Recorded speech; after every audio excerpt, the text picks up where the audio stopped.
अगर आपने कभी सेल्फ इंप्रूवमेंट, करियर ग्रोथ या फाइनेंशियल फ्रीडम पर कुछ भी पढ़ा है, सुना है, देखा है, तो अंकुर वारिकू का नाम सामने आया होगा।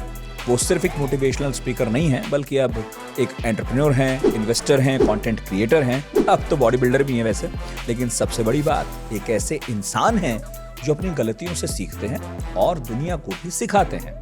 आज सोशल मीडिया पर उनके कई मिलियंस फॉलोअर्स हैं, उनकी किताबें बेस्ट सेलर हैं और उनके वीडियोस करोड़ों लोग रोजाना देखते हैं। प्लीज वेलकम अंकुर वारिकू। क्या हाल है? Very well. आप कैसे हैं? बहुत अच्छे। मैं ना किसी चीज़ से बोर नहीं होता।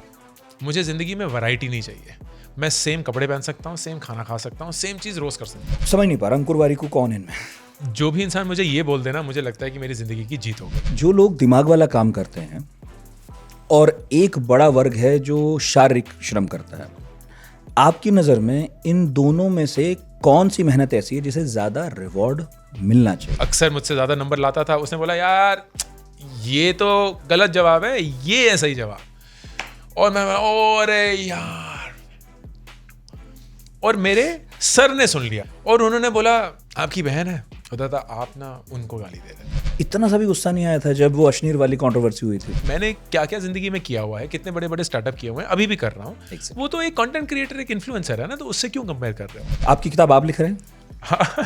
मैंने अपनी कोई भी किताब खुद नहीं लिखी है। आजकल ना शेयर मार्केट की बहुत बात हो रही है। हाँ जी, आप तो करते ही हैं। वो लाल पड़ा है। बिल्कुल। आपका पोर्टफोलियो किस रंग का है? मुझे ऐसा लग रहा है कि ये साल 2025 अगर हो, वो निफ्टी के लिए ऑलमोस्ट 0 रिटर्न मान के चलिए। ये कैसे मुमकिन है भाई कि जब कोई इतना मार्केट ट्रैक करता हो, पॉलिसीज का बहुत फर्क पड़ता है उस पर, पॉलिटिकल और इस सब दुनिया में जो कुछ हो रहा है उसका भी पड़ता है, डेफिनेटली हमारे यहाँ तो पड़ा ही है अभी। तो ऐसे कैसे हो सकता है किसी का कोई पॉलिटिकल विचार ना हो, भले कहने से बचता हो? नहीं, मैं ओपिनियंस मेरे हैं, बिल्कुल हैं। मुझे ये भी पता है कि मुझे किसको वोट करना है अगर आज ही मुझे वोट करना हो। मुझे ये भी पता है कि सरकार किन मामलों में अच्छी है, किन मामलों में नहीं है। मार्केट से भागो जब हर एक इंसान लालची हो चुका है, और मार्केट में घुसो जब हर एक इंसान को डर लग रहा है कि जिंदगी जीने के लिए आपको कितने पैसे चाहिए। एंड हर एक इंसान के लिए वो आंसर अलग है, लेकिन ये नंबर जानना बहुत जरूरी है, क्योंकि जब तक आपको ये नहीं पता होगा कि आप कितने पैसे के पीछे भाग रहे हैं, आप जिंदगी भर भागते रहेंगे। बोलते हैं ना कि किसी के साथ आप लंच करना चाहेंगे या मिलना चाहेंगे, गौतम बुद्ध। मैं गौतम बुद्ध के साथ जितना वक्त बिता सकूं कम होगा। वाह, आप तो ट्रेडिशनल पढ़ाई लिखाई के खिलाफ है ना वैसे? बिल्कुल यकीन है कि 5, 10, 15 साल के अंदर स्कूल कॉलेज का वजूद पूरा मिट जाए। ये आपकी भविष्यवाणी। तो जब से मुझे पता चला कि आप आने वाले हैं, एक सवाल तो मैंने तैयार रखा था। बिल्कुल। ये जो do epic shit, make epic money, gate epic shit done, build an epic career, चौथी मेरे हाथ में है। जी। इसमें एपिक कॉमन है। ये क्या ऑब्सेशन है एपिक के साथ? जनरेशन का ऑब्सेशन है, मेरा नहीं है। मैंने तो पहली किताब लिख दी थी, डू एपिक शिट। उसमें सबसे ज्यादा वर्ड एपिक ही लोगों ने उठा लिया कि एपिक हो रहा है, एपिक क्या, लाइफ एपिक है, बहुत सारी चीज़ें एपिक है। तो जनरेशन को बहुत पसंद है ये वर्ड एपिक, उसी जनरेशन के लिए मैं लिख रहा हूँ। तो यही एक श्रृंखला जारी रहेगी। मतलब आपने लोगों से लिया है? बिल्कुल। हाँ। एक चीज़ मैं और देख रहा था। हाँ। किताब मैं आपकी पढ़ रहा था जब, तो एक तो आपने ये भी कहा है कि मैं उनके लिए लिख रहा हूँ जो पढ़ते नहीं है। बिल्कुल। पर आपने लिखनी किताबें बहुत सारी। हाँ। कैसा रिस्पॉन्स आ रहा है? बहुत अच्छा, क्योंकि किताबें बड़ी अलग ढंग से लिखने की कोशिश करता हूँ। कोई शुरुआत नहीं है, कोई अंत नहीं है। किसी भी पन्ने से खोल लीजिए, 1-2 पन्ने पढ़ेंगे तो कुछ ना कुछ तो मिल ही जाएगा। बहुत इंस्टाग्राम फ्रेंडली है, तो क्लिक करेंगे तो लोगों के साथ एक थोड़ा सा फोमो भी क्रिएट हो जाएगा कि देखिए हम किताब ही पढ़ रहे हैं। तो बिल्कुल उसी जनरेशन के लिए लिखने की कोशिश है जो इतना ज़्यादा नहीं पढ़ती है जितना मुझे लगता है पढ़ना चाहिए। लेकिन उसके लिए किताबें इंटरेस्टिंग बनानी पड़ेंगी, क्योंकि जिम्मेदारी उतनी किताब की भी होती है जो इंटरेस्टिंग बने, जितनी रीडर की होती है कि वो उस किताब पे ध्यान दे। आप पढ़ते थे? मैं बहुत पढ़ता था, अभी भी पढ़ता हूँ। मतलब सिलेबस से अलग पढ़ते थे? सिलेबस वाला पढ़ाकू किस्म का ही बच्चा था। बचपन से सब। तो मैंने बचपन में फिजिक्स करी है, मुझे साइंस से बहुत लगाव था। तो फिजिक्स मैंने अपनी बैचलर्स करी, फिर मास्टर्स भी फिजिक्स में किया, फिर MBA किया, और बहुत पढ़ाई करी है, 2 मास्टर्स करे हुए हैं। लेकिन पढ़ने का, किताबें पढ़ने का माँ पापा ने बहुत बचपन से ही शौक डाल दिया था। पहले तो ज़्यादा हैसियत नहीं थी, तो वो चाचा चौधरी, पिंकी बिल्लू रेलवे स्टेशन से जब हम ट्रेन पढ़ते वहीं पढ़ के तो बड़े हुए हैं। फिर थोड़ा सा बड़े हुए तो नागराज, सुपर कमांडो ध्रुव और ये सब पढ़े। फिर थोड़ा सा अगर अंग्रेजी आने लगी तो थोड़ा सा आर्चीज़ और ये सब पढ़ने लगे। फिर धीरे धीरे किताबों की आदत हो ही गई। आपका बचपन कहाँ गुजरा है? मैं दिल्ली में ही पला बड़ा, लाजपत नगर में रहता था, तो पहले 20 साल वहाँ बिताए, अब 20 साल फरीदाबाद में हो चुके हैं। तो हैं हम कश्मीर से, लेकिन पूरी ज़िंदगी मैं तो कम से कम दिल्ली में ही रहा हूँ, तो फॉर ऑल टेक्निकल पर्पज मैं अपने आप को दिल्ली वाला ही बुलाता हूँ। हाँ, पर ये बताइए, दिल्ली में रह के कोई इतना फिट कैसे हो सकता है? क्योंकि मैं 44 साल का हूँ। हाँ। पहले 30 साल मैंने अपनी बॉडी को बिल्कुल डस्टबिन के माफिक माना था कि जो मन करे खाओ, जब मन करे खाओ, जितना मन करे खाओ। फिर एक माँ का प्यार भी होता है कि कितना दुबला है और खाओ और खाओ। और फिर अब ज़िंदगी ने सिखा दिया कि नहीं दोस्त, अगर 30-40 साल की SIP के बारे में बात करते हो तो 30-40 साल तक रहना भी तो पड़ेगा ना जिंदा। तो थोड़ी सी अपने पे कोशिश करी। और भाई साहब, रूटीन क्या है आपका? 4 पॉडकास्ट तो आप करके चले आ रहे हैं। रूटीन ना मेरा बड़ा मज़ेदार सा है यार, आप थोड़ा डर ना जाएं प्लीज़। और मैं जिस कोई भी ये पॉडकास्ट सुन रहा है, प्लीज़ ये मत समझिएगा कि ये रूटीन अगर ज़िंदगी में ना हो तो आप ज़िंदगी में कुछ कर नहीं पाएंगे। अपना एक रूटीन होना चाहिए ज़िंदगी में। तो मेरा रूटीन तो यही है कि बहुत जल्दी सो जाते हैं, बहुत जल्दी उठते हैं। तो हम 9-9:30 बजे सो जाते हैं और सुबह 4:30-5 बजे उठते हैं और फिर मेडिटेट करते हैं, किताब पढ़ते हैं। फिर मैं टेनिस खेलने जाता हूँ। मेरी वाइफ और मुझे दोनों टेनिस खेलने का बहुत शौक है, तो हम दोनों टेनिस खेलते हैं। फिर हम जिम जाते हैं, फिर वापस आते हैं, अखबार पढ़ते हैं। अखबार अभी भी पढ़ने का शौक है, वहीं से मैं अपनी न्यूज़ लेता हूँ। तो एक दिन पुरानी न्यूज़ आती है, लेकिन बहुत बढ़िया आती है। और फिर करीब 9-9:30 बजे काम करने बैठते हैं और करीब 5-5:30 बजे तक काम करते हैं। फिर बंद, एंड बच्चों के साथ थोड़ा समय, थोड़ा सा वाइफ के साथ, थोड़ा खुद के साथ, फिर से 9-9:30 बजे सो जाते हैं। घूमते तो आप बहुत हैं, बहुत ज़्यादा। ये रूटीन वहाँ पर फॉलो हो जाता है? बिल्कुल हो जाता है। बस सिर्फ खेलना वेलना और जिम विम नहीं हो पाता है, लेकिन मेडिटेशन, किताब पढ़ना, वो सब हमें इतना शौक है कि हम ट्रैवल करते हुए भी कर ही लेते हैं। पर भाई साहब, ये रूटीन आपका मुझे आपके करियर में नहीं दिखा। बिल्कुल भी नहीं। करियर तो बिल्कुल भी एक स्ट्रेट लाइन नहीं है। तो जो इतना अनुशासन आपने भी बता दिया, घबरा तो गए हम। तो ये आया कब? अभी कुछ दिन पहले आया, शुरू से था? शुरू से तो नहीं था। नहीं, अनुशासन एक्चुअली मैं आपको बताऊंगा नितिन कि मेरी ज़िंदगी में एक चीज़ जो हमेशा से रही है वो रहा है कंसिस्टेंसी। तो मैं ना किसी चीज़ से बोर नहीं होता हूँ। मुझे ज़िंदगी में वैरायटी नहीं चाहिए। मैं सेम कपड़े पहन सकता हूँ, सेम खाना खा सकता हूँ, सेम चीज़ रोज़ कर सकता हूँ। मुझे ज़िंदगी में वैरायटी नहीं, आज कुछ मज़ेदार हो, आज क्या बनेगा, ये सब वगैरह वगैरह। तो थोड़ा फितरत से ही ऐसा था, इसमें मैंने कुछ अपनी मेहनत नहीं डाली है, शायद पैदाइशी ऐसा था। तो इसलिए मुझे सेम काम हर रोज़ करने में बिल्कुल भी कुछ चुल महसूस नहीं होती, बिल्कुल भी कोई थकावट, कुछ बोरियत नहीं महसूस होती। तो मैं अगर कोई चीज़ मेरे लिए काम कर रही हो, मैं हर रोज़ कर सकता हूँ, करते रहता हूँ। अब वो मुझे कहाँ ले जाता है उसका मुझे कोई अंदाज़ा नहीं है, लेकिन वो मुझे बहुत खूबसूरत जगह ले गया है। ज़िंदगी बहुत ही अच्छे से निकली है। क्या वो एक सीधी लाइन रही है? बिल्कुल भी नहीं। बहुत आड़े टेढ़े मोड़ हैं, लेकिन जो भी करता आया कंसिस्टेंटली करता रहा, एंड किसी दिन एक ऐसे मुकाम पे पहुंच गया जहां अंदाज़ा भी नहीं था पहुंच सकते थे। अभी मैंने कहा जैसा कि करियर आपका इतना अनुशासित दिखता नहीं है, पर आप जैसे बात करते हैं तो ऐसा लगता है ये आदमी ना अंदर से बहुत काम, कूल, शांत, एकदम कंपोज हो चुका है। पर एक बेचैनी तो है। कभी आप किताब लिख रहे हैं, कभी आप जो है यूट्यूब पर कुछ डाल देते हैं, फिर पता लगता है अभी तो आपके पास बहुत सारी चीज़ें करने के लिए, घूमने भी जाते हैं। मैं समझ नहीं पा रहा अंकुर वारिकू कौन है इनमें। एंड जो भी इंसान मुझे ये बोल देना, मुझे लगता है कि मेरी ज़िंदगी की जीत हो गई है। क्योंकि अगर मैं आपसे पूछूं यार आप क्या करते हैं, या किसी और से भी, बहुत सारे लोग सिर्फ एक कंपनी में एक डेजिग्नेशन का नाम दे देते हैं, जी मैं फलां पे ये करता हूँ। बट ज़िंदगी तो उससे बहुत बढ़िया दोस्त। आप एक बेटे भी हैं, पिता भी हैं, भाई भी हैं, लेखक भी हैं, गायक भी हैं, शायद आप खेलना कूदना भी चाहते हैं, शायद आपका कोई साइड इनकम भी है, शायद आपको ट्रेडिंग भी पसंद है, शायद आपको कुछ और चीज़ें भी पसंद हैं। तो हम ना अपने आप को एक कुएं में ढाल देते हैं। हमें लगता है कि वही हम कुआं है, वही हमारा मेंढक है और वही हमारी पूरी दुनिया है। मुझे ऐसा लगता है कि अगर आप कोई मुझसे पूछे कि यार आप वाकई में हैं कौन, और मैं बोले यार आपके पास वक्त कितना है, क्योंकि मैं तो फिर शुरू हो जाऊंगा कि मैं क्या क्या करता हूँ और कितना कुछ करता हूँ और क्यों करता हूँ, तो मैं तो नहीं बता सकता कि मैं कौन हूँ। एंड मरते हुए मुझे तो बड़ी खुशी होगी अगर कोई बोले यार अंकुर वारिकू ने ज़िंदगी इतनी टेढ़ी जी कि पता ही नहीं चला कि उसने किया क्या। इतनी कुछ चीज़ें कर गए और ठीक ही लग रहे थे करते हुए, सुखी ही लग रहे थे, खुशी लग रहे थे। एंड वो मेरे लिए सबसे कंप्लीट ज़िंदगी है कि एक आइडेंटिटी नहीं थी, एक आपकी छवि नहीं थी, बहुत सारे लोगों ने बहुत सारी चीज़ें आपके थ्रू अनुभव करी एंड आपने भी अपनी ज़िंदगी में बहुत सारी चीज़ें अनुभव करी. That's like awesome life. मैं दो ध्रुव देखता हूँ लोगों की ज़िंदगी में. एक तो मैं देखता हूँ पैसा, जिसके चक्कर में उनका पूरा करियर, पूरी ज़िंदगी तय होती है. वो कहाँ जाएंगे, क्या करेंगे, किन से मिलेंगे, किन से बात करेंगे. कुछ ऐसे हैं जो आध्यात्मिक हैं, शांति की तलाश में निकलते हैं, उससे भी तय होता है वो कहाँ जाएंगे, किन से बात करेंगे. आपकी ज़िंदगी में क्या फैक्टर है जो आपको ड्राइव करता है? मुझे लगता है कि ज़िंदगी अपने टर्म्स पे जीना मेरे लिए बहुत ज़रूरी है. तो मैं पूरी कोशिश यही करता हूँ हर रोज़ कि मेरे दिन में मैं वो सारी चीज़ करूँ जो मैं करना चाहता हूँ और किसी के कहने पे बिना इच्छा मुझे कुछ ना करना पड़े. जितने ज़्यादा मेरे ज़िंदगी में ऐसे दिन बनते हैं उतना ही मेरा दिन अच्छा होता है, उतनी मेरी ज़िंदगी अच्छी होती है. तो मेरा तो पूरा मकसद, एंड ये ऑफ कोर्स 44 साल की उम्र में आया, ऐसा नहीं है कि मैं ज़िंदगी भर ऐसे ही था.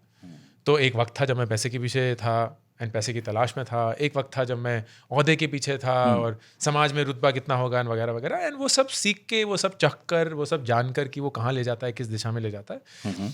ज़िंदगी का तात्पर्य यही निकला है मेरे लिए कम से कम कि यार खुद के टर्म्स पे जियो, खुद की ज़िंदगी खुद के नियम से बनाओ, खुद के नियम किसी दूसरे पर मत थोपो, पर कम से कम खुद के लिए तो वही चूज़ करो.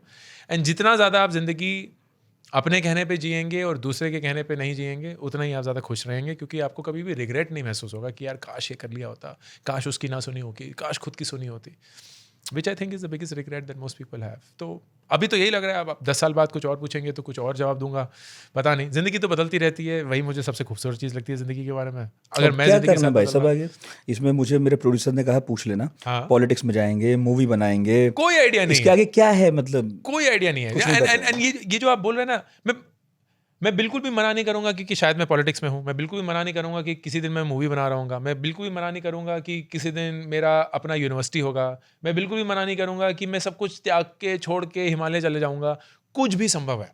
मेरी ज़िंदगी में सबसे बेस्ट चीज़ मुझे यही लगती है कि एक ना बड़ा अच्छा इंटरव्यू था ब्रूस ली का, एंड उनसे पूछा गया कि ज़िंदगी सही से जीने का मतलब क्या होता है.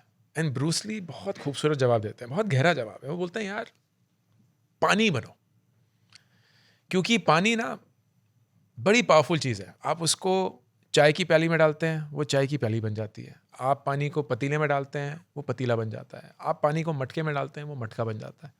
लेकिन है वो पानी, वो ढाल शेप ले लेता है उस बर्तन की, लेकिन अपना वजूद कायम रखता है. वही बनना है हर एक इंसान को, कि मैं खुद को कभी छोड़ता नहीं हूँ, लेकिन जहाँ भी हूँ वहाँ का बन जाता हूँ. एंड उस हिसाब से फिर आप कुछ भी बन सकते हैं, कभी भी बन सकते हैं. एंड वाकई में किसी और को खुश करें ना करें, खुद को तो खुश कर ही कर सकते हैं. मुझे बहुत अच्छा लगा ये. मैं पानी हूँ, मैं I will be like water. काश मुझे 7 साल लगेंगे 44 का होने में. आपकी तरह का हो जाऊं मैं. अभी तो ये लगता है कि जो सोचते हैं वो हो नहीं रहा.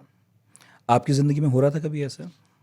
बहुत बार यार, क्योंकि मुझे लगता है कि ज़िंदगी का नियम ही ऐसा है कि जो आप सोचते हैं आपको हमेशा ऐसा लगता है कि वो रातारात हो जाएगा, लेकिन जो सारी ज़रूरी चीज़ें ज़िंदगी में होती हैं वो वक्त लेती हैं. आपकी इस जनरेशन से ये वाली शिकायत है ना वैसे? अरे ये ना हर एक जनरेशन की पिछले और आने वाली Generation से जनरेशन की शिकायत. जनरेशन होता है. हमारे माँ बाप भी बोलते थे जल्दी क्या है, बहुत जल्दी में ये लोग. बहुत जल्दी में. मतलब हम अपने ज़माने में स्कूल कॉलेज पैदल जाते थे, नदियाँ तैर करके जाते थे. तुम्हें तो स्कूल के बस में भेज देते हैं, तुम्हारी तो आदत ही बिगड़ गई है, तुम ये हो गए वो हो गए हो. आज हमारे बच्चे जा रहे हैं एयर कंडीशन स्कूल में, उनको पता भी नहीं पसीना क्या होता है, हम उनको कोस रहे हैं. हमारे बच्चों के अगर बच्चे हुए वो उनको कोस रहे होंगे. ये तो नियम है, ये नहीं जाता. जल्दी में तो है लोग. जल्दी में है. एंड मुझे ना ऐसा लगता है कि उसमें कोई बुरी बात भी नहीं है, क्योंकि चीज़ें भी ज़्यादा आसान हो चुकी हैं. जितनी हमें जद्दोजहद करनी पड़ती थी, हमारे बच्चों को नहीं करनी पड़ती. अब हम ज़बरदस्ती उनसे क्यों मेहनत करवाएं? इंटेलेक्चुअली हाँ मेहनत करना हमेशा ज़रूरी है, लेकिन फिजिकली मेहनत करना इस दुनिया में अब इतना ज़रूरी नहीं है. हाँ, एक समय था जब खेत में काम करने ही पड़ते थे, लेकिन अब नहीं करने पड़ते. अब पानी लेने के लिए बस नलका खोलिए, पानी है. आरओ का पानी पूरा सुरक्षित, ये भी वगैरह वगैरह, ये सब नहीं जाना है कोसों दूर आपको पानी लाने या अपने कपड़े धोने या अपने स्कूल वगैरह. अगर वो सारी सहूलतें हैं तो प्रैक्टिकल सी बात है कि आप जिंदगी को उस ढंग से जिए, लेकिन जज्बा जो है और जो मेहनत करने की, शिद्दत करने की जो फितरत है वो नहीं जानी चाहिए, क्योंकि वही आपको आगे बढ़ाएगा. But physical labour is not necessarily needed. Ankur भाई, इससे ना मेरे मन में एक सवाल उपजा जो मैंने तैयार नहीं किया, ओके. पर मुझे कुछ याद आया. आपने ना कहीं कहा था कि हम लोगों को एक रील बनाने कितने पैसे मिल जाते हैं, है ना, जितना एक सर्जन को नहीं मिलते. तो कई बार ये मुझे अजीब लगता है. कई बार नहीं, बहुत ही बार, हर बार. एग्जैक्टली. अभी आपने फिजिकल लेबर की बात की, तो मुझे लगता है मुझे आपसे पूछना चाहिए, शायद किसी ने पूछा ना हो, कि जो लोग दिमाग वाला काम करते हैं और एक बड़ा वर्ग है जो शारीरिक श्रम करता है, आपकी नज़र में इन दोनों में से कौन सी मेहनत ऐसी है जिसे ज़्यादा रिवॉर्ड मिलना चाहिए? मतलब मिल किस रहा है वो हमें सबको पता है. हाँ, नहीं, मुझे ना जेन्युइनली ऐसा लगता है कि मेहनत, एंड मैं ये इज्जत से बोल रहा हूँ, किसी को ताने नहीं मार रहा हूँ, मेहनत तो गधा भी करता है. और उस शारीरिक परिश्रम का जो वैल्यू क्रिएट होगा, वही वैल्यू आपको मिलेगा. तो दुनिया की एक बहुत सिंपल सी रूल है कि आपको वही मिल सकता है जो आपकी वैल्यू क्रिएशन का एक हिस्सा या भाग हो. तो अगर आप बहुत वैल्यू क्रिएट कर रहे हैं, आप उससे बहुत पैसा कमा सकते हैं. लेकिन अगर आप ज़्यादा वैल्यू नहीं क्रिएट कर पा रहे, तो आप उससे ज़्यादा पैसे कभी भी नहीं कमा पाएंगे. ये तो एक रूल है, एक लॉ है ऑफ फिजिक्स. अब फिजिकल लेबर का प्रॉब्लम यह है कि एक इंसान की क्षमता किसी हद तक जाकर रुक जाती है, वो उसके बियॉन्ड नहीं जा सकता. अगर कोई खेत में काम कर रहा है तो फिजिकली वो जितना काम कर पाएगा वो एक ही पॉइंट पे जा पाएगा.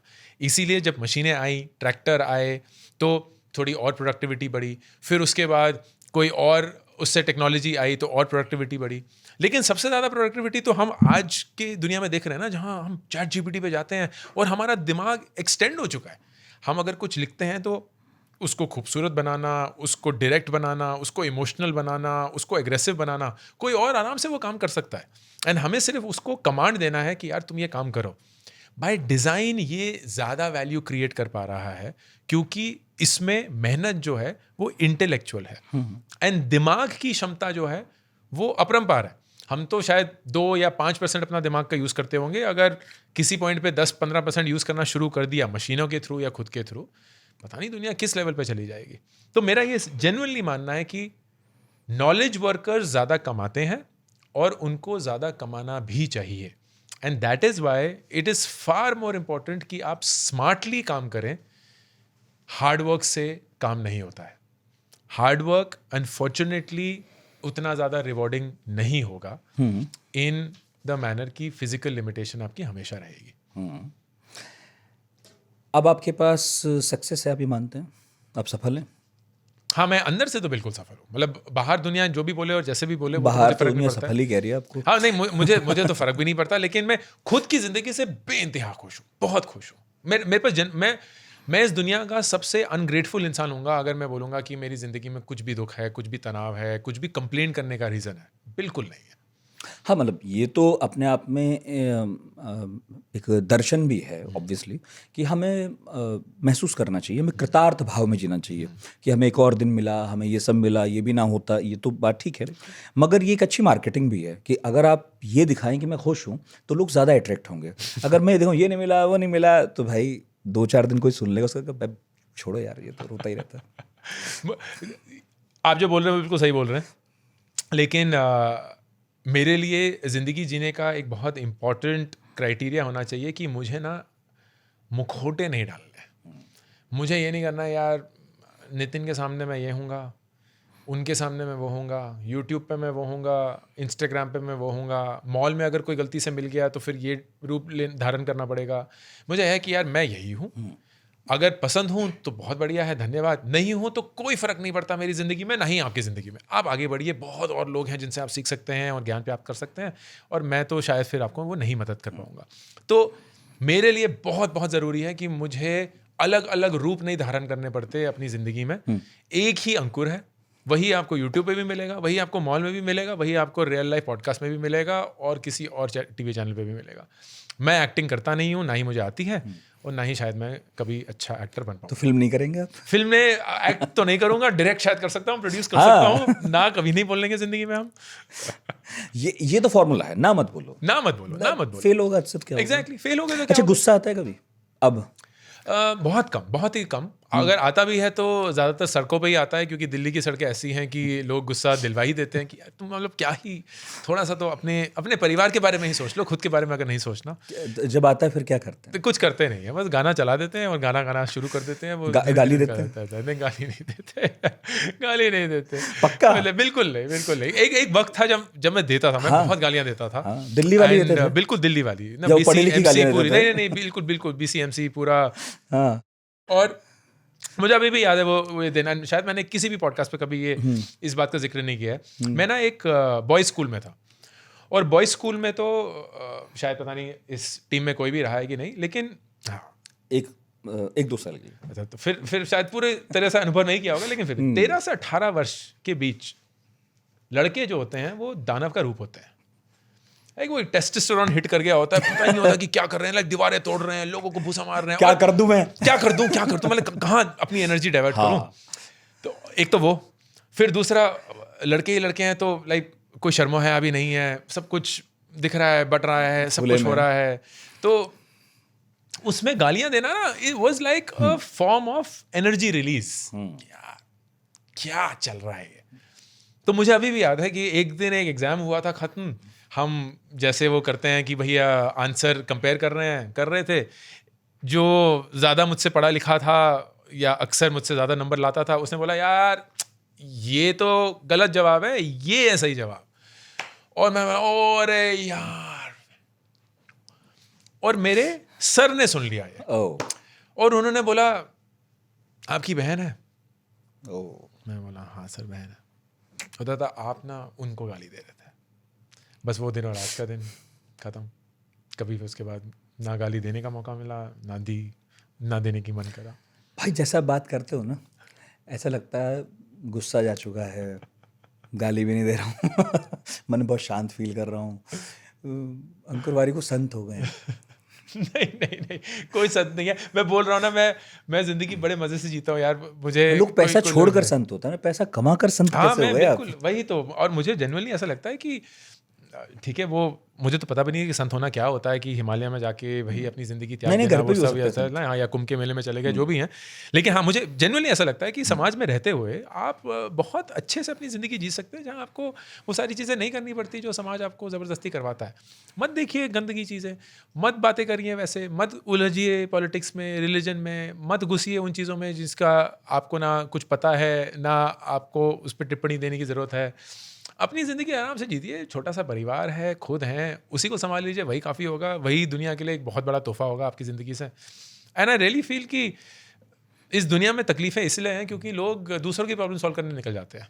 खुद की कर लो दोस्त, खुद ही की ज़िंदगी संभाल लो। तो कर आप भी रहे हो, बड़े अच्छे से कर रहे हो। और मैं इसलिए कर पा रहा हूँ, जैसे मैंने शाहरुख खान जैसे बोलते हैं ना कि यार गुर्बत में ना कोई बड़ी चीज़ नहीं है, जब तक पैसा नहीं कमाओगे ना तब तक फिलोसोफर मत बनना। तो खुद का प्याला भरकर ही दूसरों के प्यालों में कुछ आप पिरो सकते हैं। सच है। लेकिन वो जो भी फ्लाइट लेता है ना, वो बोलता है कि भाई जब ऑक्सीजन की कमी होगी तो ऑक्सीजन मास्क ऊपर से आएंगे, पहले खुद का लगाइएगा, फिर दूसरों की मदद करिएगा। बहुत इंपॉर्टेंट लाइफ लेसन है। हम तो ऐसे मज़े में लगते हैं कि कभी गिरेगा नहीं ऑक्सीजन मास्क की क्या होगा, but it is such an important reminder of life कि जब तक आप खुद को नहीं संभाल सकते, आप किसी और इंसान को नहीं संभाल पाएंगे। ख़त्म। तो मैंने खुद ही को संभाला, और जब खुद संभल गया तो फिर शायद इसलिए ये भी अच्छा है कि आप ना अपनी सफलताएं नहीं बल्कि अपनी असफलताएं भी बांटते हैं, शेयर करते हैं। किताब हो, चाहे आप यूट्यूब पर कह रहे हो, मुझे अच्छा लगता है। मगर मैं देखकर बहुत हैरान हूँ, पिछले 3-4 दिन से तो मैं ज़्यादा ही देख रहा हूँ आपको। तो मुझे पता था बात करनी है, तो मैं देख रहा हूँ इतना शांत आदमी है, इतना कूल काम, इतना कैसे हो सकता है? मतलब कभी तो कहीं दिखे, क्योंकि आपकी लंबी जर्नी है, अभी कल परसों तो आए नहीं आप। आपको तब भी सच बताना, इतना सा भी गुस्सा नहीं आया था जब वो अश्नीर वाली कंट्रोवर्सी हुई थी? बिल्कुल नहीं यार, मेरे को सच्ची में, एंड मैं दिल से कह रहा हूँ, क्योंकि बहुत सिंपल सी चीज़ है। मैं उनसे मिला नहीं हूँ, वो मुझे जानते नहीं है, मैं उनसे नहीं जानता, तो मुझे तो पता भी नहीं कि उन्होंने वो क्यों बोला। अब जब पता ही नहीं तो फिर गुस्सा करके मैं अपनी ज़िंदगी क्यों बर्बाद कर लूँ?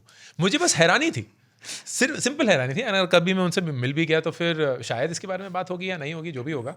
बट मेरे को ये होता है कि मुझे अब तो पता उनकी भी जिंदगी नहीं। में बहुत कुछ और भी हो चुका है। अब तो उनकी में तो होता रहता है। वो तो अलग है, बट हाँ। यही है कि उस मिस्ट्री का मुझे सोल्यूशन नहीं अभी तक दिखा है। ऐसा नहीं है कि मैं खोज कर रहा हूँ, लेकिन एक जिज्ञासा होती है। अच्छा सर, पर क्यों? आप, अच्छा ठीक है, यही जिज्ञासा की बात कर रहा था। जब कभी ऐसी कोई टीका सुनने को मिली, भाई ये कमेंट हुआ आप पर, है ना, तो कभी मन में ये सवाल तो आता ही होगा ना कि अगर ये कहा है कि एक लाइन में नाम मत लो, फर्क क्या है? मतलब उन्हें क्यों लगा होगा कि एक लाइन में नाम मत लो? अरे उसका आंसर कम से कम मेरे दिमाग में तो बहुत क्लियर है। ये कि उन्होंने मुझसे, वो भी एक एंटरप्रेन्योर है, मैं भी एक एंटरप्रेन्योर हूँ, पर उन्होंने मुझसे एक बहुत बड़ा स्टार्टअप, बहुत सक्सेसफुल स्टार्टअप, बहुत हाईली वैल्यूड स्टार्टअप बनाया है, जो मैंने नहीं बनाया। तो हम एक ही उसमें क्यों नाम लें भाई? ये तो यही हो गया कि शाहरुख खान बोल रहा है कि यार अंकुर वारिकू के साथ तो नाम मत लो ना, मतलब उसकी एक्टिंग देखिए तुमने कितनी घटिया है। तो वो एक है, and that is of course the clarity. दूसरी ये है कि आई रियली फील कि बहुत लोगों को जो एंटरप्रेन्योर फाउंडर होते हैं उन्हें इन्फ्लुएंसर, कंटेंट क्रिएटर का टैग जो है वो बिल्कुल पसंद नहीं आता है, क्योंकि वो ऑलमोस्ट तौहीन समझी जाती है कि आप नीचे गिर गए लाइफ में, आपकी वैल्यू, आपकी रिस्पेक्ट वगैरह सब कम हो गई। एंड ट्रूथ यही है कि बहुत सारे लोग हैं वो मुझे एज अ एंटरप्रेन्योर नहीं जानते, वो मेरी पिछली जिंदगी के बारे में वाकिफ नहीं है कि मैंने ग्रुप ऑन ये वो सब किया। वो मुझे सिर्फ एक यूट्यूबर, एक इंस्टाग्रामर के नाम से जानते हैं। तो फिर वो भी यही बोलेंगे यार मैंने क्या क्या जिंदगी में किया हुआ है, कितने बड़े बड़े स्टार्टअप किए हुए हैं, अभी भी कर रहा हूँ। वो तो एक कंटेंट क्रिएटर, एक इन्फ्लुएंसर है ना, तो उससे क्यों कंपेयर कर रहे हो? And he is right if he thought this way and commented. पता नहीं इस सवाल का जवाब कभी मिलेगा कि नहीं, जो हमें संतुष्ट कर दे वही जवाब है। नहीं। हाँ, मतलब ऐसा नहीं है ना कि हम उस सवाल के जवाब की तरफ रोज सोचते हैं एकदम लगे हुए हैं, सुबह लिखते हैं today also I did not get an answer. ऐसा तो है नहीं कि मैं डायरी में लिख रहा हूँ ये। सही है। इस जनवरी में ये बात आई थी, निष्ठा गेहिजा है कोई, हाँ जी, जिन्होंने घोस्ट राइटिंग पर कुछ कहा था, मगर मैंने देखा कि आपने बहुत ही मजाकिया ढंग में उसका जवाब दिया और आप बहुत ही आराम से निकल गए। मैं फिर वही सवाल पूछूंगा, होता है ऐसा? आपकी किताब आप लिख रहे हैं? मैंने अपनी कोई भी किताब खुद नहीं लिखी है, ठीक है, क्योंकि मैं किताबें ऑलरेडी लिख चुका हूँ। इतना कंटेंट मैंने बनाया है पिछले 15 सालों में कि मुझे बैठकर लिखने की जरूरत नहीं है। मुझे एक ऐसा शख्स चाहिए जो इस पूरे कंटेंट को बटोर कर एक ढांचे में डाले, उसको एक चैप्टर में पिरोए, एंड फिर मैं उसको जाके एडिट करूंगा, क्योंकि मैं चाहता हूं कि वो एक अच्छे से स्ट्रक्चर में बने। और वही काम है जो घोस्ट राइटर्स करते हैं। तो निष्ठा जो मेरे साथ काम करती थी, उन्होंने पहली 2 किताबें लिखी, इलेन और एनाबेल जो हैं उन्होंने बाकी 2 किताबें लिखी, ये किताब भी उन्होंने लिखी है, आने वाली किताबें वही लिखेंगे, क्योंकि मेरे पास वक्त नहीं है। मैं अपना वक्त ज़िंदगी में ऑलरेडी इस कंटेंट को बनाने में डाल चुका हूँ, सब कुछ ऑलरेडी शेयर्ड है। ये किताबें तो ऑटोमेटिकली अपने आप लिखी जा रही है। और मैं एक लेखक नहीं हूँ, ये बहुत इंपॉर्टेंट चीज़ है जानना। मैं ना अपने पेशे के लिए, ना अपनी रोजी रोटी के लिए किताबें लिखता हूँ। मैं इसलिए लिखता हूँ क्योंकि मेरे लिए कंटेंट का एक्सटेंशन है। जैसे मैं यूट्यूब वीडियो बनाता हूँ, वैसे मैं किताब भी लिखता हूँ। और साल में अगर मैं 150 यूट्यूब वीडियो बनाता हूँ तो एक किताब तो लिख ही सकता हूँ। एंड वही मीडियम बदलते हैं। और बिल्कुल, अब ये बात सच है कि नॉलेज शेयर करने के लिए कोई किताब ही लिखेगा, अपने हाथ से ही लिखेगा, ऐसा नहीं होता है। टूल्स हैं, मीडियम्स हैं। बिल्कुल। और मैं आपको कंपेयर नहीं कर रहा हूँ, लेकिन मुझे जानकर बहुत हैरानी हुई थी। एक बार मैं ओशो बहुत पढ़ रहा था जब, कि ओशो ने अपने हाथ से कुछ नहीं लिखा है। वो तो बोलते थे। हाँ, तो जिन्होंने किताब लिखी वो लिख रहे थे, और वो किताब है। तो अब मैं क्या ये कहूँ कि ओशो ने कोई किताब नहीं लिखी, या मैं कहूँ कि लिखी है? भाई, पता नहीं। और सब लेखक भी नहीं होते हैं, तो एक तरीका सबको नहीं आता है। मैं बस अपनी बात कह सकता हूँ, कोई प्रोफेशनल इसको जरा सा ऐसे बना ले जो इस मीडियम के हिसाब से ठीक हो। एग्जैक्टली, बिल्कुल। मैंने ही दे दिया जवाब इसको। अच्छा इंटरव्यू नहीं है ये। बिल्कुल नहीं, ये बिल्कुल सही है। आजकल ना शेयर मार्केट की बहुत बात हो रही है। हाँ जी, आप तो करते ही हैं। वो लाल पड़ा है। आपका पोर्टफोलियो किस रंग का है? मेरा ना, आप बहुत हैरानी की बात है, मैंने कल ही वीडियो शेयर किया है ये, क्योंकि टीम ने बोला अंकुर अभी ना सबके तोते उड़े हुए हैं, सबके एकदम बैंड बजी हुई है, सब लोग बहुत चिंतित हैं। आप ऐसा करिए कि आप एक वीडियो बना लीजिए कि आपके पोर्टफोलियो की क्या हालत है। क्योंकि जब लोग देखेंगे ना कि चलिए एक ऐसा इंसान जो काफ़ी समय से इसमें लगा हुआ है और बोले भी जा रहा है कि मार्केट उतार चढ़ाव चलता ही रहता है, वही तो मार्केट की फितरत है, तो थोड़ी सी शायद उनको सांत्वना मिलेगी। तो वही बनाया। मार्केट, ये पोर्टफोलियो मेरा अभी भी ग्रीन है, क्योंकि बहुत सालों से इन्वेस्ट करता आ रहा हूँ। तो पता था कि या पिछले 4 साल जब पागलों जैसे मार्केट बढ़ा तब तो किसी ने कुछ उंगली नहीं उठाई, तब तो सब SIP।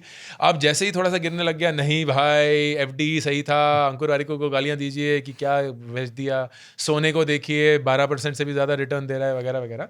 तो ये तो ऑफकोर्स 44 साल की उम्र में इतने सारे उतार चढ़ाव देखे हैं स्टॉक मार्केट के कि पता है कि जो गिरता है वो फिर से उठता है, जो उठता है वो फिर से गिरेगा।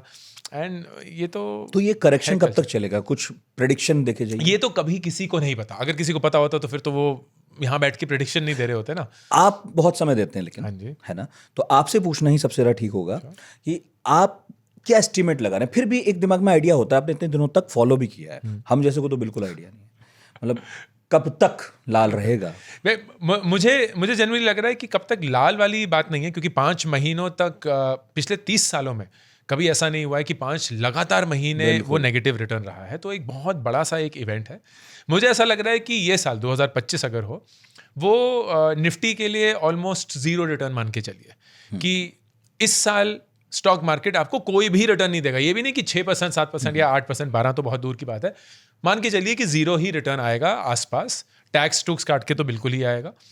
लेकिन that makes it a great opportunity, क्योंकि अभी जो पैसे के साथ खरीद पाएगा वो फिर जब मार्केट वापस आएगी, और जब भी आएगी और आके ही रहेगी, वो फिर से पैसे कमाएगा। तो सबसे बड़ी गलती जो लोग ये करते हैं कि जैसे ही मार्केट डाउन जाने चलती है अपनी SIP रोक देते हैं। यार यही तो समय है SIP में ही इन्वेस्टेड रहने का, क्योंकि अब तो आप सस्ते में वही चीज़ खरीद पा रहे हैं जो आप कुछ ही महीने पहले महंगा खरीद रहे थे। यही समझदारी है, इसीलिए आप SIP करते हैं। अगर आप सिर्फ ऊपर जब मार्केट जाती रहेगी तब SIP करेंगे तो आप हमेशा महंगा ही खरीद रहे होंगे।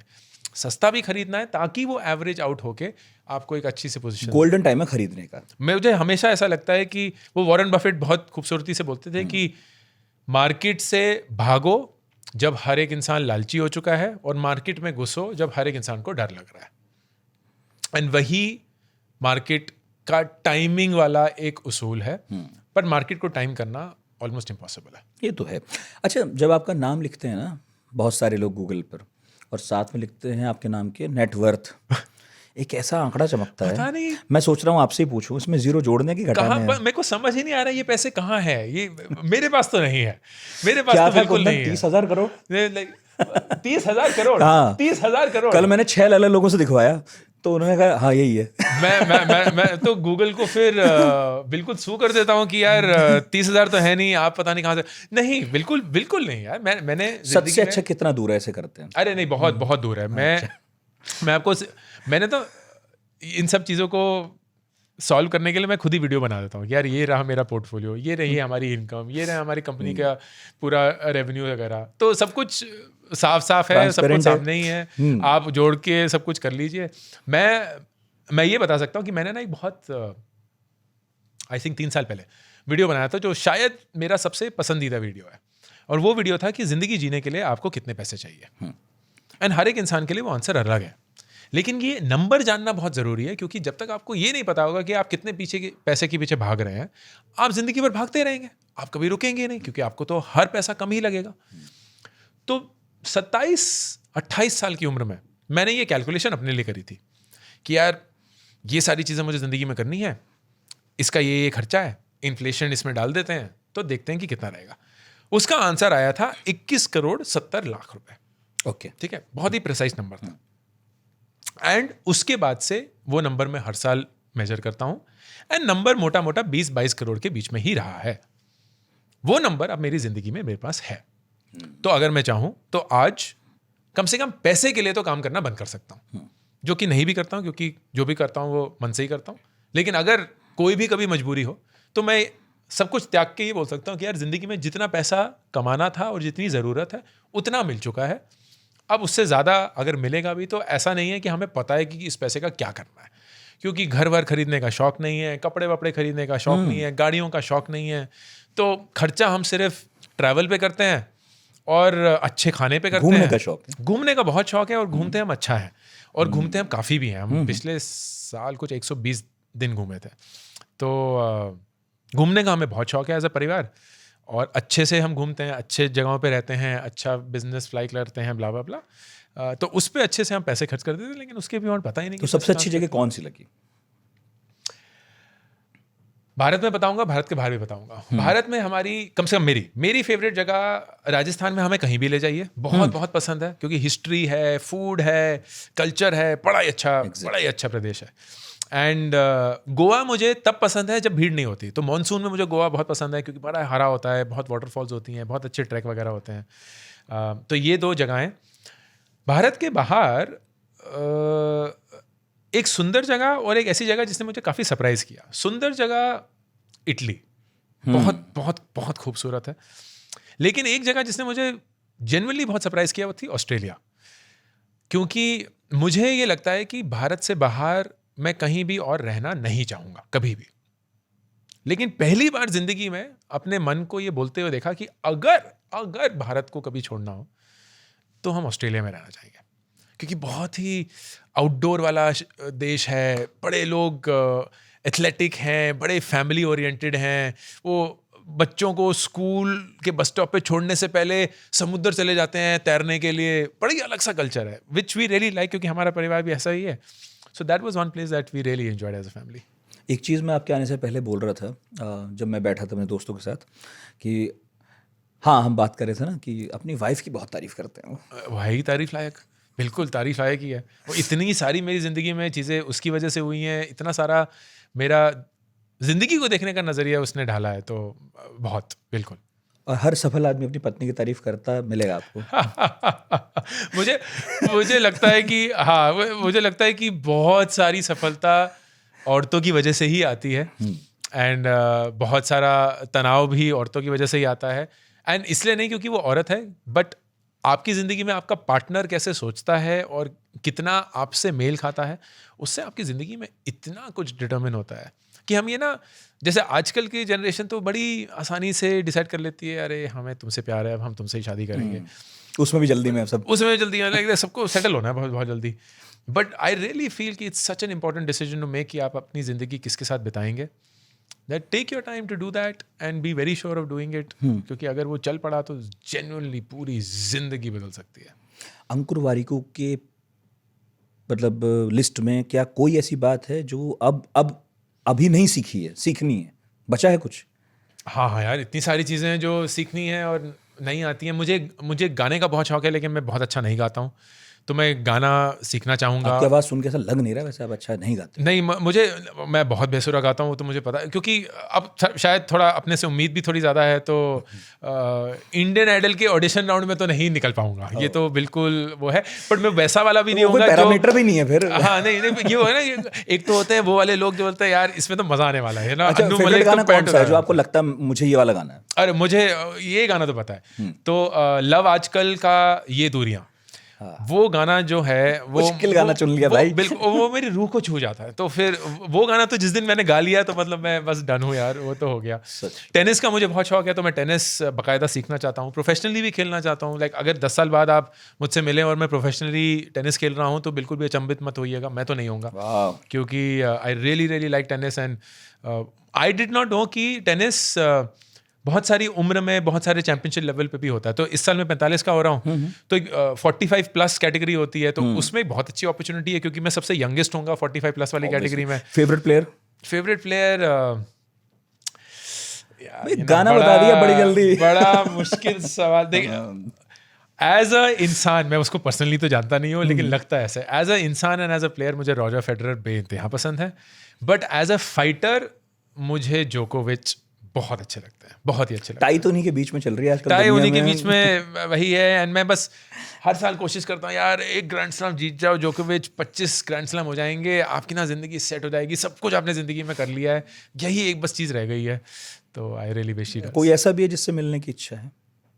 नहीं यार, पहले होती थी लेकिन अब है नहीं। लेकिन मैं मतलब बहुत सारे लोगों से मिलने से बहुत खुशी होगी।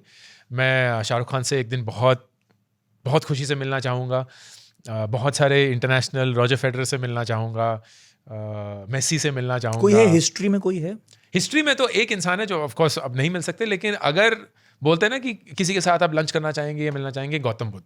मैं गौतम बुद्ध के साथ जितना वक्त बिता सकूं कम होगा। वाह, क्योंकि मुझे तो जनरली लगता है यार, ये थी जिंदगी, ये थी वाकई पढ़ा में है बुद्ध को? बहुत पढ़ा है, बहुत पढ़ा है। आपको आध्यात्मिक, दार्शनिक कोई रुझान है ऐसा? यार पता नहीं, मुझे ना सवाल का जवाब जेन्युइनली नहीं पता, क्योंकि बहुत लोग ऐसे बोलते हैं कि आप स्पिरिचुअली इंक्लाइंड लगते हैं, बहुत से लोग लगते हैं कि यार आप बहुत स्टोइक लगते हैं। मुझे ना इन चीज़ों की परिभाषा जेन्युइनली नहीं पता है, तो मैं अपने आप को किसी ऐसे ढांचे में डालता नहीं हूँ। बस मुझे ये पता है कि मुझे लोगों से सीखने में बहुत मज़ा आता है। बुद्ध की ज़िंदगी, उनकी स्टोरीज़, उनके टीचिंग्स मुझे बहुत बहुत प्रभावित करते हैं। लेकिन मैं मतलब ऐसा नहीं है कि मैं बुद्धिस्ट हूँ, ऐसा नहीं है कि मैं हिंदू हूँ, ऐसा नहीं है कि मैं किसी पर्टिकुलर रिलीजन को फॉलो करता हूँ। इनफैक्ट मैं रिलीजियस नहीं हूँ, मैं किसी भगवान को नहीं पूछता, ना पूजा करता हूँ, ना घर में कोई मंदिर है, ऐसा कुछ नहीं है। लेकिन हाँ, एक पावर में बिलीव करता हूँ जो मैं एक्सप्लेन नहीं कर सकता कि कौन है, क्या अंदर ही है या कोई बाहर है हमारे। पर इसमें But बिलीव करते हैं कि कुछ और तो है। मुझे ऐसा लगता है कि बहुत ही मुश्किल होगा इस दुनिया की कल्पना कर पाना अगर कुछ और नहीं है। लाइक एक साइंस स्टूडेंट होते हुए मैं वो तो यार नहीं यार और अभी ना जैसे मैं एक किताब पढ़ रहा हूँ, उस किताब का नाम है द बॉडी, बिल ब्रायनसन की हाँ, ये किताब है। हाँ। मेरा ना दिमाग खराब हो गया वो किताब पढ़ के नितिन, क्योंकि उस किताब में ना हर एक जैसे स्किन, ब्रेन, आईज, ईयर्स, इसके ऊपर चैप्टर है कि ये छोटे छोटे ऑर्गन जिसको हम फॉर ग्रांटेड लेते हैं, इसके अंदर चलने वाले पुर्जे क्या क्या नहीं कर सकते। सही में कितनी क्षमता है इनमें, और यार ऐसे आंखें ही तो हैं, कान ही तो हैं, ये सब वगैरह वगैरह। एंड आई एम लाइक यार ये चीज ऑर्गेनिकली नेचुरली बन पाना पता नहीं यार, पता नहीं, मतलब लगता नहीं है कि हो सकता है। तो कभी कभी सपने भी डिकोड करते हो आप? नहीं यार, सपने नहीं डिकोड करता। और वैसे मंगल पे जाना है आपको?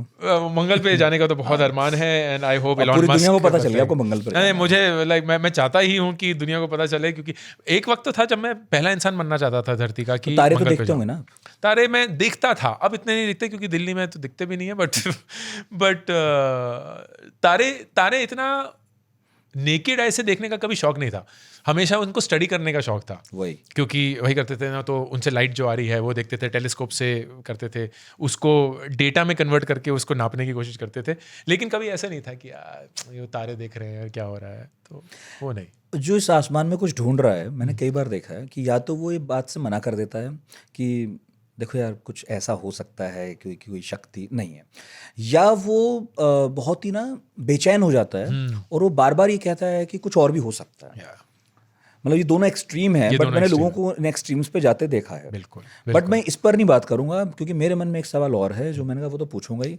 क्या अंकुर वारिकू पॉलिटिकल भी हैं थोड़े बहुत? क्योंकि ये कैसे मुमकिन है भाई कि जब कोई इतना मार्केट ट्रैक करता हो, पॉलिसीज का बहुत फर्क पड़ता है उस पर, पॉलिटिकल और इस सब दुनिया में जो कुछ हो रहा है उसका भी पड़ता है, डेफिनेटली हमारे यहाँ तो पड़ा ही है अभी। तो ऐसे कैसे हो सकता है किसी का कोई पॉलिटिकल विचार ना हो? भले कहने से बचता हो। नहीं, मैं ओपिनियंस मेरे हैं, बिल्कुल हैं। मुझे ये भी पता है कि मुझे किसको वोट करना है अगर आज ही मुझे वोट करना हो। मुझे ये भी पता है कि सरकार किन मामलों में अच्छी है, किन मामलों में नहीं है। लेकिन मैं उन सारे ओपिनियंस को कभी भी व्यक्त नहीं करता हूँ, क्योंकि उससे मेरी जिंदगी में कुछ बदलेगा नहीं, बल्कि तनाव ही आएगा। तो पॉलिटिक्स, रिलीजन, क्रिकेट, इन 3 चीजों पे आप कभी भी मुझे कुछ भी बोलते हुए नहीं पाएंगे। पॉलिटिक्स, क्रिकेट, रिलीजन, ये 3 चीजें, और अब तो शायद पेरेंट्स भी इंक्लूड कर देना चाहिए, क्योंकि माँ बाप के ऊपर बहुत सारी चर्चाएं हो गई हैं लेटली। लेकिन ये माँ बाप के ऊपर तो मैं बहुत सारा कंटेंट बनाता हूँ, क्योंकि मेरे वाकई में बहुत ही अच्छे हैं, बहुत कुछ सीखा है। बट ये 3 चीज़ें तो कतई नहीं, बिल्कुल नहीं। आप अपनी ज़िंदगी में खुद ही आप बैल मुझे मार करेंगे। तो फिर वो अंकुर वारिकू जो अभी 30 मिनट पहले कह रहे थे कि मतलब प्रेशर फ्री हैं आप एक तरह से, जो मेरी मर्जी है वो मैं कर रहा हूँ, करना चाहता हूँ, यही आइडियल लाइफ है। जब वो ये 3 बातें बोलता है, जो मैं इसमें सही गलत नहीं कह रहा हूँ आपको, लेकिन जब वो 3 बातें तो कम से कम तय है कि यार इस पे नहीं बोलूंगा मैं, तो इसमें कहीं ना कहीं ऐसा लगता है कि कभी बहुत मन है बोलने का, कुछ तो मैं कह दूं, बट आप इसलिए नहीं बोल रहे हैं क्योंकि आपको पता है कि इसके बाद क्या होना है वहाँ। नहीं, मैं ना बहुत अच्छा सवाल है। मेरा कभी मन ही नहीं करता है इन सब चीज़ों के बारे में कुछ भी अपना ओपिनियन व्यक्त करने का, क्योंकि मुझे जेन्युइनली लगता है कि वो मेरा पर्सनल ओपिनियन है। मैं किसी से और भी बात नहीं करता हूँ। ऐसा नहीं है कि मैं दोस्तों के साथ एकदम लगा रहता हूँ, ये क्या चल रहा है, वो क्या चल रहा है, वगैरह वगैरह, लेकिन समाज के सामने नहीं, मैं तो इनके बारे में कुछ बात नहीं करता। मैं इन चीज़ों के बारे में बात ही नहीं करता। अच्छा, तो फिर दुनिया बेहतर होती जा रही है कि बदतर? मुझे जेन्युइनली ऐसा लगता है, ऑब्जेक्टिवली दुनिया बेहतर होती जा रही है। हाँ, लेकिन स्टॉक मार्केट जैसे होता है, स्टॉक मार्केट में अगर आप किसी से पूछेंगे यार स्टॉक मार्केट अच्छी चीज़ है अभी, तो बोलेंगे यार क्या बकवास चीज़ है, ये तो लाइक 16% डाउन हो गया है, अभी पैसे डाले थे। अभी सुबह ही मुझे बोल रहा था यार मैंने आपकी वीडियो देख के SIP शुरू करी 500 रुपये की, 3 SIP कर दी है 1500 रुपये, आज उसकी वैल्यू 1350 रुपये है। मैंने यार हो सके तो मुझे माफ़ कर देना, क्योंकि अभी शुरू करी है तो अभी तो होगा ही ना ये सब तुम्हारे साथ। तो अब यही इंसान अगर 10 साल बाद बात कर रहा होगा तो बोलेगा यार अलग ही दुनिया निकली। तो मुझे जेन्युइनली ऐसा लगता है कि ऑन अ डेली बेसिस ऐसा लगेगा हमें कि दुनिया बहुत मुश्किल है, बहुत ख़राब होती जा रही है, क्राइम बहुत बढ़ गया है, पोलराइजेशन बहुत ज़्यादा हो गया है, कंडीशंस ऑफ लिविंग बहुत बदतर होती जा रही है, मेंटल हेल्थ बहुत इफेक्ट हो रहा है वगैरह। बट अगर आप अपने आप को दुनिया से निकाल कर एक जनरेशनल लेवल पे देखेंगे 20-25 साल, you will see that even with in 20-25 years चीज़ें बहुत इंप्रूव हो गई हैं, बहुत ज़्यादा अच्छे मकाम पे पहुंच चुके हैं, जहां कम मौतें हो रही हैं, कम लोग पीड़ित हैं, ज़्यादा लोग पढ़ पा रहे हैं, ज़्यादा लोग कमा पा रहे हैं, ज़्यादा लोग अपनी ज़िंदगी को अपने कंट्रोल में ले पा रहे हैं। And on an average the world is getting better and better, while on a daily basis it will look chaotic by design, क्योंकि ये स्टॉक मार्केट है, फिक्स डिपॉजिट थोड़ी है जहाँ एक स्ट्रेट लाइन है। आपको ज़िंदगी देखने का नज़रिया जो है स्टॉक मार्केट ने दिया, मुझे लगता है काफी मुझे प्रभावित बहुत किया है। मुझे जेन्युइनली ऐसा लगता है यार, इतने सारे लोग हैं यार, आप यही देखेंगे ना, सितंबर 2024 पीक एंड मार्च 2025 16% डाउन। भाई बस इसको जूम आउट करो और फिर 10 साल का ग्राफ देखो, 10 साल का ग्राफ ये है 10 साल का ग्राफ। सच बात है, सेंसेक्स निफ्टी का बिल्कुल यही है, लाइक देख लो आप पूरा देख लीजिए। एंड इसमें मैं झूठ नहीं बोल रहा हूँ, कोई और भी झूठ नहीं बोलेगा, ये डेटा है और डेटा ही है सच। ये है ग्राफ 10 साल का। अब हाँ, आप उसको माइक्रोस्कोप के नीचे देख सकते हैं और बोल सकते हैं यार ये ऊपर नीचे हुआ था, या आप वाकई में ज़िंदगी को जूम आउट करके अगर देखेंगे तो आप ये भी देखेंगे कि आप भी 10 साल में बदल गए हैं, आप भी 10 साल में कितना बढ़ चुके हैं। 10 साल पहले हम कहाँ थे, कहाँ रहते थे, क्या चीज़ें खाते थे, क्या चीज़ें पहनते थे, किस गाड़ी में जाते थे, कैसे रहते थे, वो सब कितना बदल चुका है। सच है। लेकिन ऑन अ डेली बेसिस तो लगेगा यार आज पानी नहीं आ रहा, आज ये नहीं हो रहा है, आज हम मैच हार गए, आज इतने ये नहीं किया, टैक्स आज इतना बढ़ गया, हजार चीज़ें होती हैं। But zoomed out life is always almost always बाहर से देखो, दूर से देखो, बेटर लगेगा। बिल्कुल। राइट। एक आखिरी सवाल जो पूछना बहुत ज़रूरी है। देखिए, आप अपने बच्चों के बारे में ही बात करते हो, ये मुझे बहुत अच्छी बात लगती है बाय द वे आपके बारे में, क्योंकि हमारे यहाँ बहुत सारे लोग आते हैं, मुझे भी इंटरव्यू करते बहुत टाइम हो गया, तो लोग अक्सर ये बोलते हैं और मैं रिस्पेक्ट करता हूँ कि यार फैमिली पर मत पूछना, क्योंकि उससे बाहर बहुत ही फिर दिक्कत होती है, उन्हें भी निशाना बना लेते हैं लोग, ये सब होता है। मगर आप बहुत चीज़ें बहुत खुलकर बोलते हैं। मुझे पता है कि आपका जो बेटा है वो भी धीरे धीरे अपने यूट्यूब पर काम कर रहा है, हाँ। है ना, क्योंकि आपने ही बताया अलग बिल्कुल, अलग बिल्कुल। राइट। तो मुझे बताइए आखिर में पेरेंटिंग को लेकर कि दुनिया बेहतर तो हो रही है, टेक्नोलॉजी की वजह से डिवाइसेस आ रहे हैं, नए नए सब कुछ हो रहा है, पेरेंटिंग के लिए ये एक चैलेंज है या नहीं है? मोबाइल पकड़ा है और फारिग हो गए, आपका एक्सपीरियंस क्या है? अगर आप अपने फ़ोन को अपनी नानी बना लेंगे तो फिर तो आप गए और आपके बच्चे भी गए। क्योंकि एक समय ऐसे था जब नैनी सिर्फ अमीर लोग ही अफोर्ड कर सकते थे, राइट। क्योंकि वो महंगे लोग थे, उनके लिए जगह होनी चाहिए, आपका घर उतना बड़ा होना चाहिए, उनकी रहन सहन का खर्चा भी आपको उठाना पड़ेगा वगैरह। अब तो हर एक घर में 3-3 4-4 नैनी है। 15-15 हज़ार रुपये का फ़ोन लीजिए और वो आपकी नैनी बन गई। आप यूट्यूब दिखा दीजिए, वो आपका नैनी बन गया। खाना खिलाना है, फ़ोन दिखा दो। रोना मत करवाना है, खाना ये फ़ोन दिखा दो। सोना है, फ़ोन दिखा दो।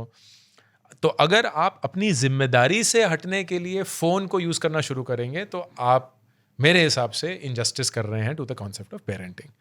लेकिन यही फ़ोन आपकी पूरी ज़िंदगी बदल सकता है और आपके बच्चे की भी, क्योंकि आप उनको बोल सकते हैं कि यार सीखने का ये एक नया तरीका है।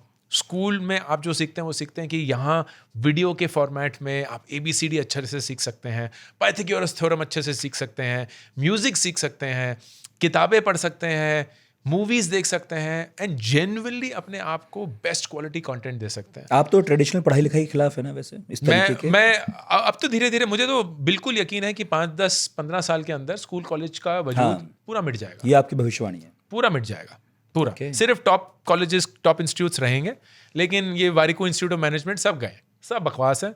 कोई वहाँ जाने नहीं वाला, कोई कंपनी उनको घास नहीं डालेगी। सबको रियल एक्सपीरियंस चाहिए। रियल एक्सपीरियंस चाहिए। वो रियल एक्सपीरियंस आप ऑनलाइन एक्वायर कर सकते हैं और फिर इंटर्नशिप्स एंड फ्रीलांसिंग के थ्रू उसको एक्सपेरिमेंट्स कर सकते हैं and then you can literally in 6 months do what would have taken you 3 years. आप तो एजुकेशन सेक्टर को डरा रहे हैं. आखिर में बिल्ड एन एपिक करियर, आपकी ये ताज़ा किताब, और क्योंकि लोग आपको इसी की वजह से जानते हैं तो इसलिए आखिरी सवाल ये है कि इंसान का पैसे से रिश्ता कैसा होना चाहिए. 44 साल के अंकुर वारिकू जो बेशुमार सफलताओं असफलताओं दायां बायां सब देखने के बाद आज यहाँ बैठे हैं, वो क्या कहते हैं संक्षेप में, क्योंकि आप ही ने कहा संक्षेप में, मेरे पास बहुत टाइम है. नहीं बिल्कुल नहीं, मैं ये कहता हूँ कि यार पैसे का ना सबसे इम्पोर्टेंट यूज चीज़ें खरीदना नहीं है.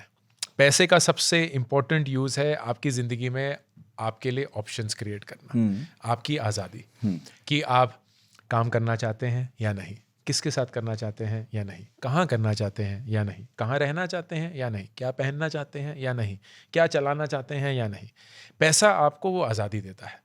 तो अक्सर लोग ये गलतफहमी में रहते हैं कि यार जितना ज़्यादा पैसा आएगा उतनी हम चीज़ें खरीदेंगे, लेकिन जेन्युइनली वो लोग जो पैसे को सबसे बेस्ट यूज़ करते हैं वो लोग होते हैं जिन्हें पता होता है कि मैं कुछ भी खरीद सकता हूँ लेकिन मुझे उस चीज़ की ज़रूरत नहीं है. तो मेरे पास क्षमता है खरीदने की, लेकिन साहस है कि मैं उस चीज़ को ना बोल सकूं, ना खरीदूं. And that for me is a very powerful life. तो आपके पास महंगी कार तो नहीं होगी ना? महंगी कार अगर मैं चाहूं भी तो नहीं ले पाऊंगा. अरे मैं घुस ही नहीं पाऊंगा, मतलब जमीन ही नहीं बनेगा कि आप अच्छे महंगी बॉस कार हैं का अंकुर, है. बस ये बता दीजिए. मुझे ऐसा लगता है कि क्योंकि मैं बहुत अच्छा बॉस हूँ. आजकल बहुत चल रहा है कॉर्पोरेट को लेकर, है ना? मुझे लगता है कि मैं बहुत मैं अपने टीम को बहुत बिगाड़ के रखता हूँ, बहुत पुचपुचाता हूँ. ऐसा होता है कि मुझे लगता है यार थोड़ा सा तो तुम खुद ही अपने पैरों पे खड़े हो जाओ, क्योंकि बड़ी बड़ी अच्छी टीम है मेरी. वाह, बहुत बहुत शुक्रिया. Thank you so आप much. आए, इतना Thank you समय so दिया much. इतने बिजी शेड्यूल में. सच Thank में you. मुझे बहुत अच्छा लगा मिलकर. और मैं आपको यकीन मत से बता रहा हूँ, बहुत दिनों से नहीं जानता था. जब अश्नीर वाली कंट्रोवर्सी हुई तब से जानना शुरू किया. अच्छा ही हुआ, उस वजह से आपको कुछ और लोगों ने जाना. बट उसके बाद फिर मैं धीरे धीरे आपकी वीडियोज़ पर गया और मैं आपका काम लगातार देख रहा हूँ. इस भीड़ में आप उन कुछ लोगों में से हैं जो वाकई लोगों की दुनिया को थोड़ा बेहतर बना रहे हैं, कोशिश कर रहे हैं. थैंक यू सो मच अंकुर. कुछ कहना बोलना चाहें आखिर में तो ये आपका कैमरा. नहीं बिल्कुल, thank you so much for having me. And बहुत अच्छा लगता है जब नए लोगों से मिलते हैं, बात करते हैं, अपनी ज़िंदगी के बारे में ना रिफ्लेक्ट करने का एक मौका मिलता है. तो thank you for your questions, क्योंकि बहुत कुछ सोचने के लिए मिला. एंड वक्त इतना नहीं बिता पाया जितना बिताना चाहता था. फिर आ जाएंगे, बट फिर मिलेंगे for sure. Thank you so much Ankur Warikoo. और नया शो है तो थोड़ा प्यार दीजिए, देखिए कितने अच्छे अच्छे लोग बुला रहे हैं हम. Thank you.